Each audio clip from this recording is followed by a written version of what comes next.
everyone! Welcome back again sa my channel. This is Taiwan Vlog. So for this video, Day, ay sasagutin lang natin ang isang comment ng ating subscriber. Sabi niya, Day, tips naman kung ano ang mga bawal gawin o dapat gawin dyan pag may alaga kang bata. At paano daw magpaligo ng bata. Kasi nasa Saudi daw siya ay hindi siya nag-aalaga ng bata. More linis lang daw yung tuka niya. So, ayan, kasi sa mga hindi nakakaalam, no, sa mga baguhan, sa mga nagbabalak mag-apply dito sa Hong Kong, mostly na job order dito sa Hong Kong ay may bata talaga.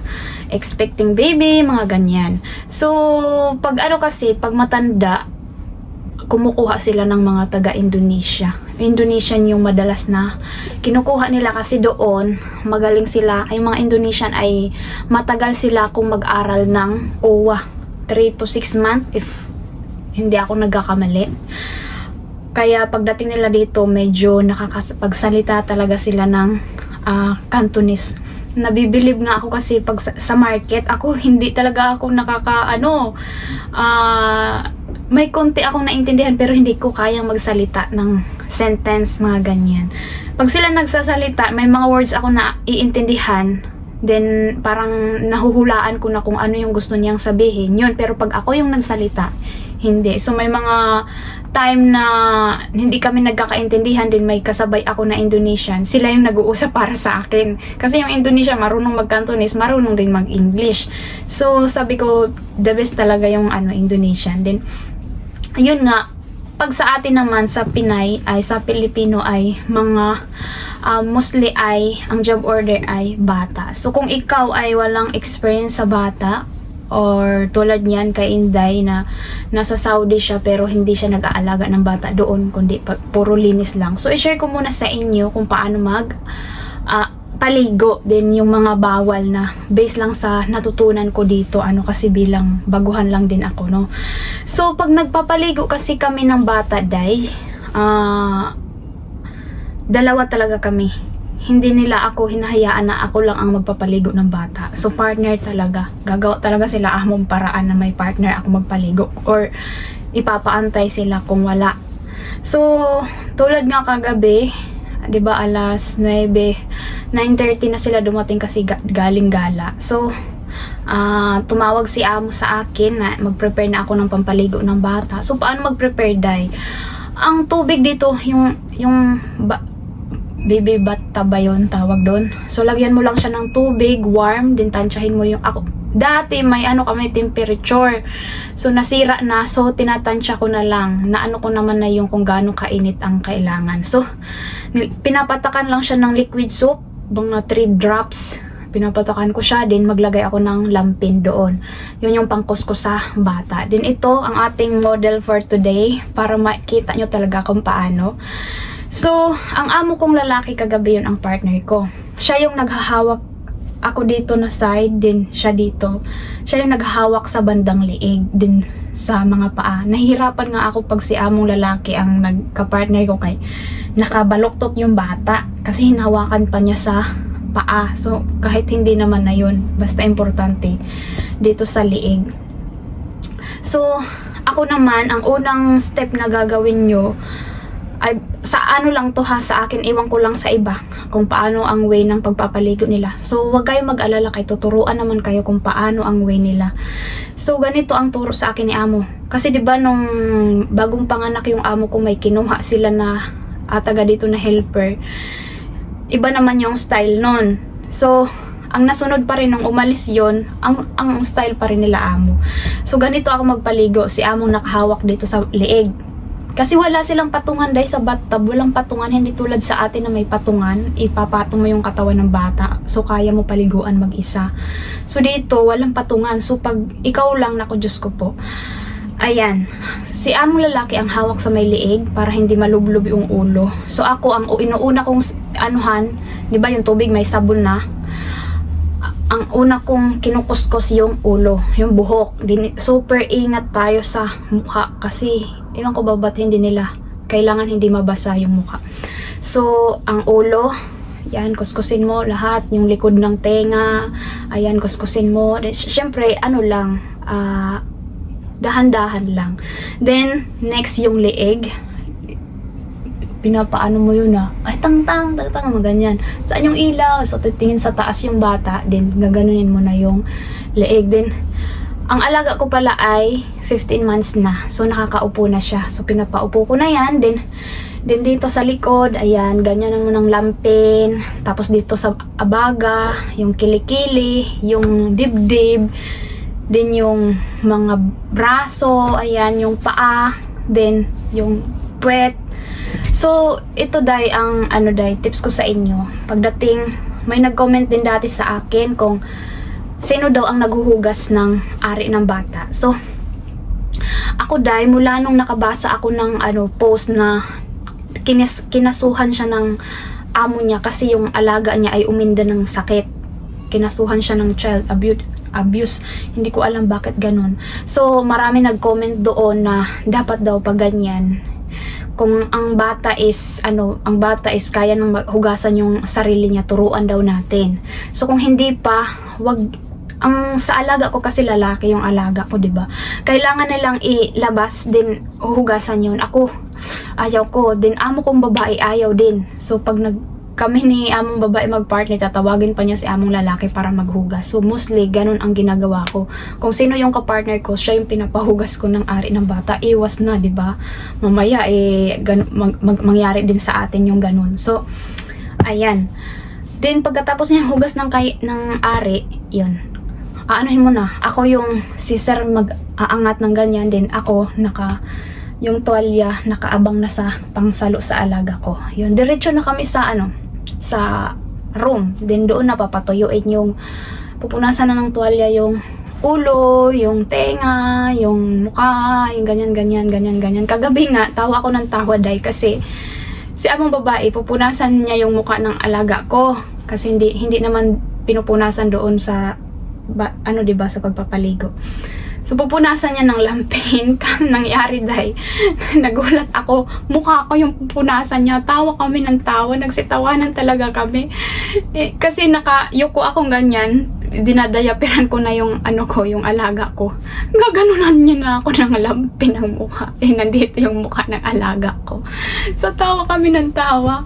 Tawa din ng tawa yung amo ko. Nagulat din siya bakit ako daw yung pinupunasan niya yung mukha ko. So, ganun din. So, ano naman yung mga bawal gawin pag may alaga kang bata? So, bigyan ko kayo ng tips, ha?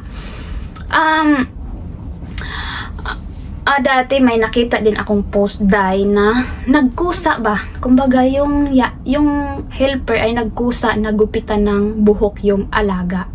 Din ang nangyari day, syempre malikot yung bata, nasugat, nagupit din yung tenga. So, before kayo mag-do something, 'di ba, kung baga ka na nga, kumbaga nagkusa ka ng loob mo, kumbaga hindi naman yung intention mo na masugat yung alaga, aksidente, 'di ba?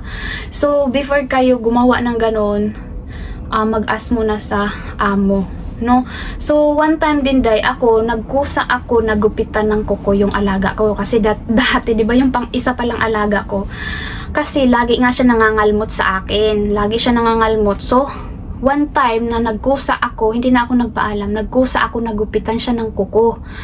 So, sinita ako ng amo ko. Next time, wag ko na daw gupitan ng kuko. So, okay, sabi kong ganyan. Kasi nga, nagkusa na ako noon kasi wala silang time. Ewan ko kung napapansin ba nila or nakakalimutan lang gupitan ng kuko. So, nagkusa na ako magupit. Kasi ako lagi ang kinakalmot, ang hapdi-hapdi na ng ng mukha ko. So, pag may mga sitwasyon naman day na aksidente na naipit, tulad nung nangyari sa akin day na naipit, yun yung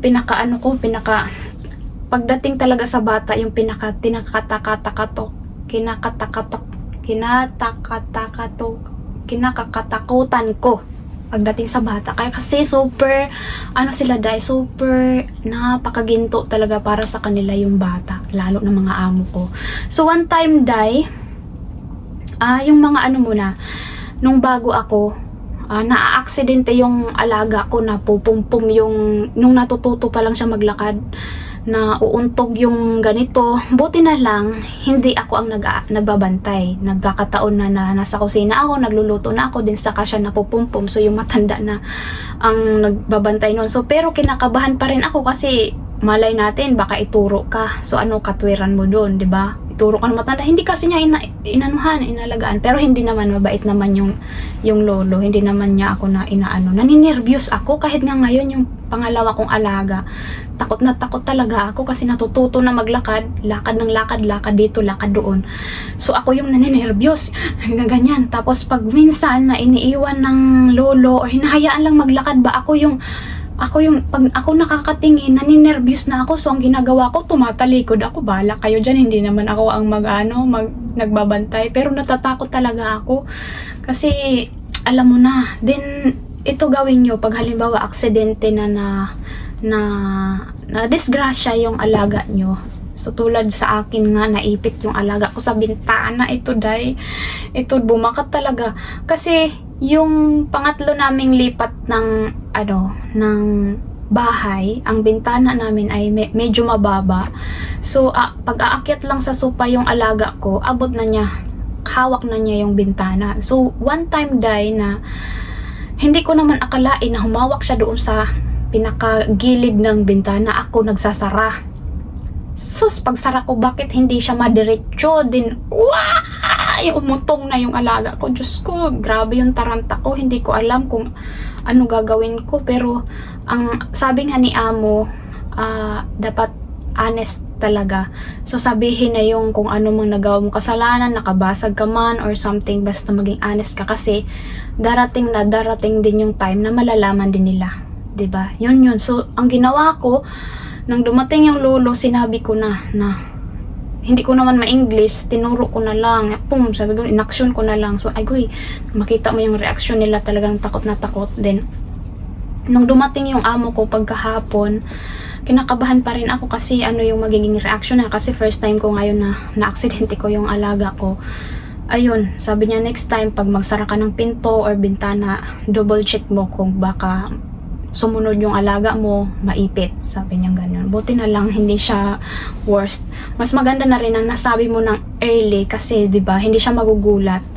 Kumbaga, na-relax na niya yung utak niya. Hindi na siya yung bigla na, bakit mo pinabayan? Kumbaga, lumipas na yung ilang oras. Yung ganon. So, alam ko naman na ni-report na yun ng lolo, ng tatay niya sa amo ko. So, medyo kalma na siya.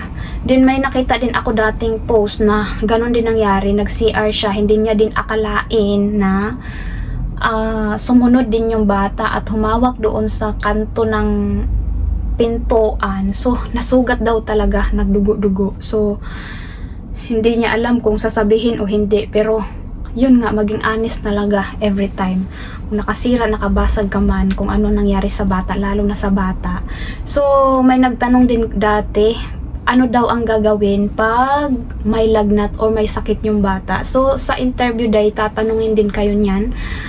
In case na may sakit yung bata, ano una yung gagawin? So, ang sagot ko doon, syempre, mag-check kung kayo ang nag-aalaga, tayo yung lagi nag-aalaga sa bata, di ba? So, malalaman natin kung may lagnat or ano, mararamdaman na natin yon. So, mayroon naman yan sila body temperature dito. So, pwede mo siyang i-check din. Pag alam mong 37 above or 38 na ang temperature, ayan, tumawag ka na or i-chat mo na ang amo mo. Kasi dito, mostly naman sa mga amo dito, na-chat sila. Yung amo ko, ewan ko, nakaka-monitor talaga siya 24 hours. Anytime siya pwedeng tawagan, kahit yung alaga ko tatawag, yung panganay, nakakasagot siya. So, kung sino yung yung kasama mo sa bahay, i-inform mo na. Yun yung una mong gagawin.